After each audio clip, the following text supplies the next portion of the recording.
Studying abroad एक सपने जैसा लगता है, राइट? बट क्या आपको पता है एक स्टूडेंट को अपना ये सपना पूरा करने के लिए क्या क्या करना पड़ता है? Let me break it down for you. ये एक और वीडियो है जो आपके लिए ये प्रोसेस इजी बनाने वाला है। जब आप अपने स्टडी अब्रॉड एप्लीकेशन प्रोसेस के बारे में बात करते हो तो ये इजी लगता है, बट एक्चुअली ये थोड़ा कॉम्प्लिकेटेड होता है। तो आज मैं आपको ये पूरा प्रोसेस 3 इजी स्टेप्स में समझाने वाली हूँ। इंटरनेशनल यूनिवर्सिटी में एडमिशन लेना थोड़ा चैलेंजिंग हो सकता है आपके लिए। जानते हो क्यों? क्योंकि जब आप घर से माइलस्टोन जाना प्लान कर रहे होते हो तब आपको यूजुअली कोई आइडिया नहीं होता कहाँ से शुरू करना है। अब्रॉड जाके पढ़ने के लिए हमें क्या क्या डॉक्यूमेंटेशन चाहिए, कैसे अपना प्रोसेस करना है और कैसे पूरे प्रोसेस को इस तरीके से मेंटेन करें कि हमें एक यूनिवर्सिटी में सक्सेसफुल एडमिशन मिल जाए, ये सब समझना जरूरी है। अगर आप प्रोसेस की बात कर रहे हो तो मैं बताती हूँ कैसे हम इस प्रोसेस को इजीली स्टार्ट कर सकते हैं डिटेल में। The very first step of study abroad process includes 3 phases: pre-application, application and post-application. और इन सब के बाद आपको अपना एडमिशन मिलता है और आप फ्लाई अब्रॉड करते हो। प्री एप्लीकेशन के बारे में बात करें तो सबसे पहला क्वेश्चन जो किसी के दिमाग में आता है, स्टूडेंट डिसाइड करता है कि मुझे बाहर पढ़ने जाना है तो पहला सवाल ये होना चाहिए कि मुझे क्यों जाना है। ये कभी भी इस वजह से नहीं होना चाहिए कि मेरा दोस्त बाहर पढ़ने गया है तो मैं भी चले जाता हूँ, या मेरी फैमिली और रिलेटिव्स इस पर्टिकुलर कंट्री में रहते हैं तो मैं भी एक्सप्लोर करने चले जाता हूँ। नो, ये रीजन नहीं होना चाहिए। Before you decide why you want to study abroad, आपको हमेशा सब फैक्टर्स को सोचना चाहिए। जैसे आज से 5 इयर्स बाद आप अपने आप को कहाँ देखना चाहते हो? आपके गोल्स क्या है? क्या आप जॉब अपॉर्चुनिटीज एक्सप्लोर कर रहे हो या एंटरप्रेन्योर बनना चाहते हो? और अगर आप अपना स्टार्टअप शुरू करना चाहते हो तो जब ये सारे फैक्टर्स आपके दिमाग में क्लियर होंगे तभी आप एक्चुअली डिसाइड कर पाओगे कि किस कंट्री में जाना है, कौन सी यूनिवर्सिटी में एडमिशन लेना है और कौन सा कोर्स पढ़ना है। जब तक ये थॉट्स क्लियर नहीं होंगे तब तक आप अपने करियर के डिसीजंस को लेकर हमेशा कंफ्यूज्ड रहोगे। तो प्री एप्लीकेशन प्रोसेस का सबसे पहला स्टेप ये है कि आपको डिसाइड करना होगा कि कौन सी कंट्री चूज करनी है, कौन सा कोर्स परस्यू करना है और कौन सी यूनिवर्सिटी में एडमिशन लेना है। आप अपना करियर परस्यू करना चाहते हो, किस फील्ड में? दूसरा, आप कितना इन्वेस्टमेंट सोच रहे हो अपनी एजुकेशन में डालने का? और तीसरा, आप पर्टिकुलर कोर्स या यूनिवर्सिटी क्यों चूज कर रहे हो? क्या उसका प्लेसमेंट रेट अच्छा है, उस कोर्स की वैल्यू क्या है और कितना एक्सपोजर मिलने वाला है? ये 3 इम्पोर्टेंट फैक्टर्स हैं जिनके बेसिस पर आप अपना जवाब निकल सकते हो as to why you want to study abroad. एक बार जब आप इन सब पॉइंट्स को क्लैरिफाई कर लोगे और जब आप डिसाइसिवनेस लाओगे इस पर्टिकुलर फैक्टर के बारे में, तब आपके लिए अपने करियर के लिए बेस्ट चॉइस करना इजी हो जाएगा। अब बात करते हैं एप्लीकेशन प्रोसेस की। जब आप यूनिवर्सिटी और कोर्स चूज कर चुके हो जिसमें आप एडमिशन लेना चाहते हो तो हमेशा इंश्योर करो कि आप कोर्स मॉड्यूल्स को थॉरोली देख रहे हो। हर यूनिवर्सिटी का अपना एक यूनिक टीचिंग मेथड होता है और जरूरी नहीं है कि हर यूनिवर्सिटी में कोर्सेज के नेम्स सेम हो।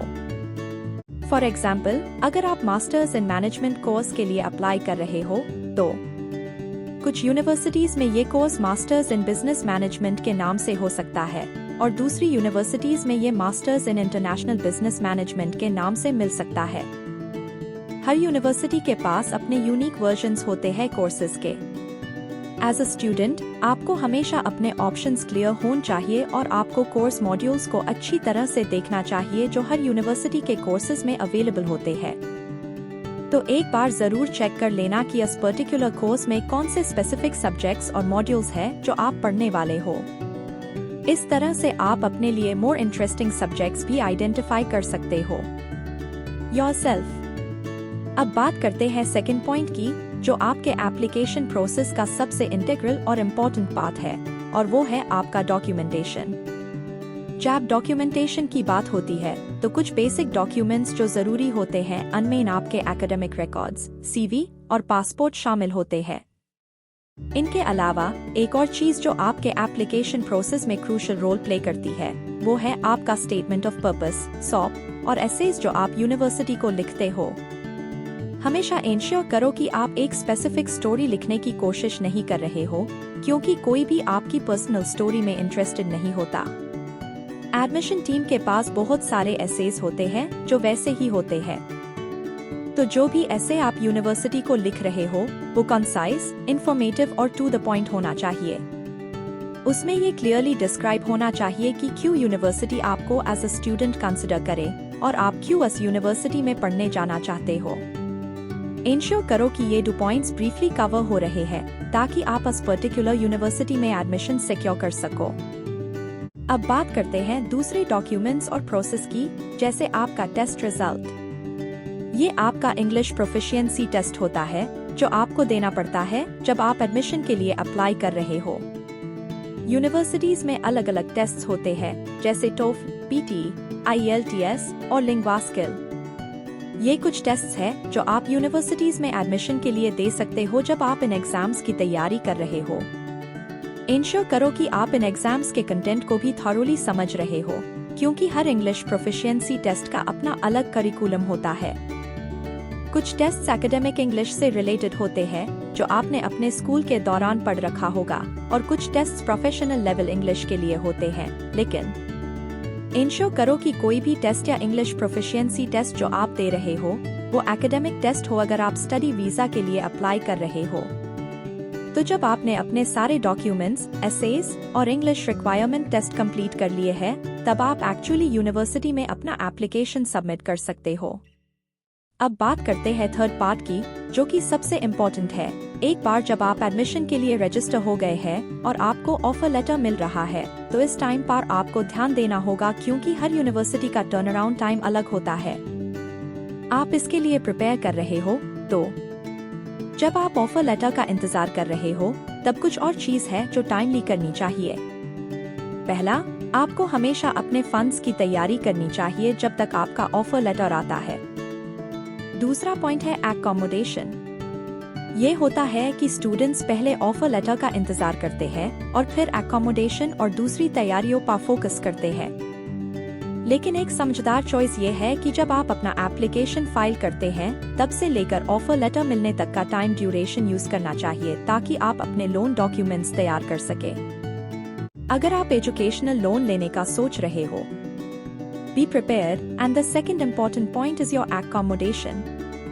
जब आप प्रॉपर्टीज देख रहे हो तो सिर्फ पैसे मत देखो, बल्कि इंश्योर करो कि आप एक्चुअली लोकेशंस और अवेलेबल ऑप्शंस को भी समझ रहे हो, ताकि जब आपको ऑफर लेटर आए तब आप इन एस्पेक्ट्स को कवर कर सको। अगर आप एकोमोडेशन का प्लान लास्ट मिनट पा करते हो तो ऑब्वियसली ये आपको ज्यादा चार्ज करेगा, जो आपको नहीं चाहिए। तो ये पॉइंट्स अपने दिमाग में रखो जब आप यूनिवर्सिटी के लिए एप्लीकेशन प्रोसेस कर रहे हो। इसको समराइज करते हुए मैं ये कहना चाहूंगी कि जब आप सच में प्लान कर रहे हो स्टडिंग अब्रॉड तक, जब तक आप एक्चुअली यूनिवर्सिटी में पढ़ना शुरू नहीं कर देते, तब तक आपको एज अ स्टूडेंट बहुत सारी चीज प्रिपेयर करनी होती है। हम यहाँ एट एजुकेशनोपीडिया में इंश्योर करते हैं कि हम ए से लेकर Z तक आपके लिए पूरा एडमिशन प्रोसेस कवर कर रहे हैं। लेकिन पहला स्टेप आपको खुद लेना होगा। आपको अपने डिसीजंस के साथ बहुत कॉन्क्रीट होना होगा। अपने करियर के लिए कभी भी फियर, प्रेशर या फैमिली के बेसिस पर डिसीजंस मत लो। अपने गोल्स और एम्बिशंस पर फोकस करो और अपने सपनों को इस पर्टिकुलर तरीके से अचीव करो। और हम यहाँ Educationopedia, it's time to change and turn your dreams into reality in the easiest way possible. If you have any doubts, questions, or queries and would like a video on that, please drop a comment below. I will be happy to help you with the same. Thank you.